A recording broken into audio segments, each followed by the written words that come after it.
every mortgage comes with closing costs. In fact, closing costs is really a catch-all term. There are several different costs and fees that can be part of finalizing your home buying journey. Your closing costs will vary depending on a host of factors, from your lender and loan type to your location and more. For VA buyers, the good news is this loan program actually limits what you're able to pay in closing costs. There are even costs and fees that VA buyers aren't allowed to pay. Closing costs and concessions are always up for negotiation.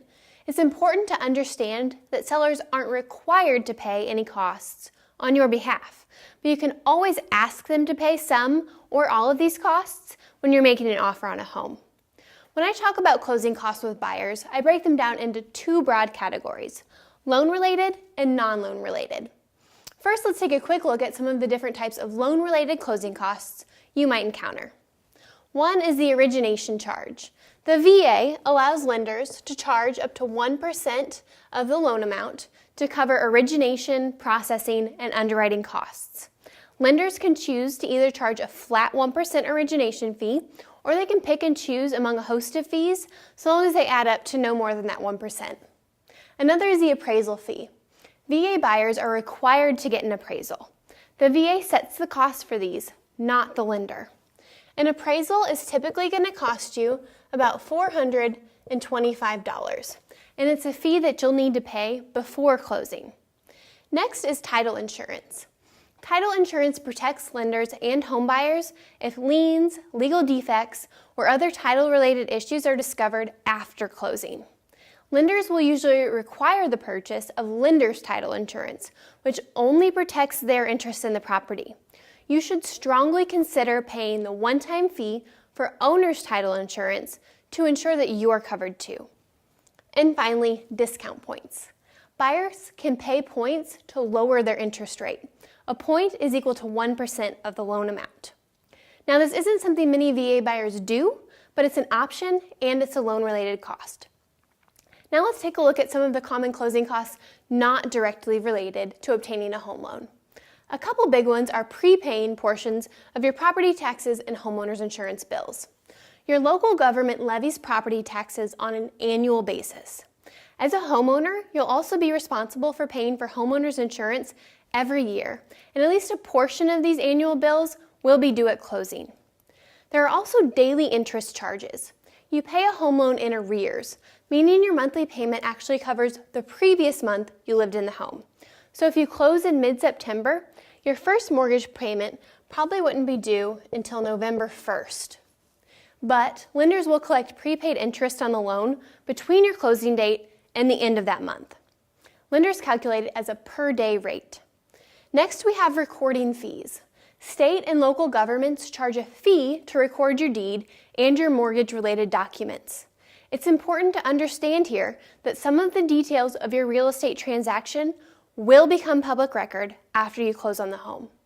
You may also have costs and fees at closing if you're buying a property that's part of a homeowners association.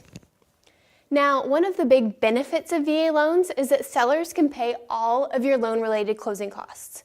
On top of that, you can ask sellers to pay up to 4% in concessions. Concessions can cover those non-loan related costs and more.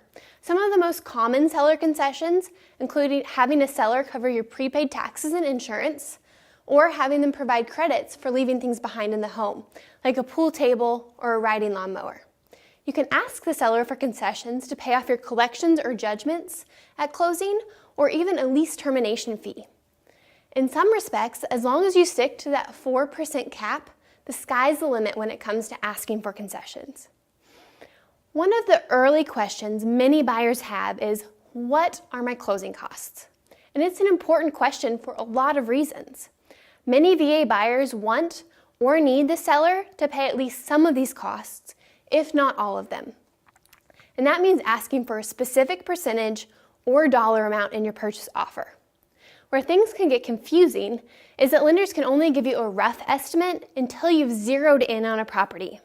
That's in part because they'll need the property address in order to estimate things like homeowners insurance, property taxes, and more. You won't get an official estimate of your closing costs, which is known as the loan estimate, until a lender has an application that includes income and credit information as well as the property address. The loan estimate is, well, an estimate, and that means some of the projected costs can change, but there are limits on what charges can and cannot increase and by how much. That is why it's so important for VA buyers to get pre-approved and to talk with their lender before making an offer on a home. The sooner you and your real estate agent communicate with your lender about a specific property, the faster they can prepare that loan estimate. And that helps ensure you ask for the right amount of closing costs and concessions in your offer. So what happens if the seller refuses to cover some or any of your closing costs? Talk with your real estate agent and your lender about your options. You may be able to have the lender cover these costs. To do so, you'll usually have to take a higher interest rate. You may also be able to use gift funds from a family member or a close relation.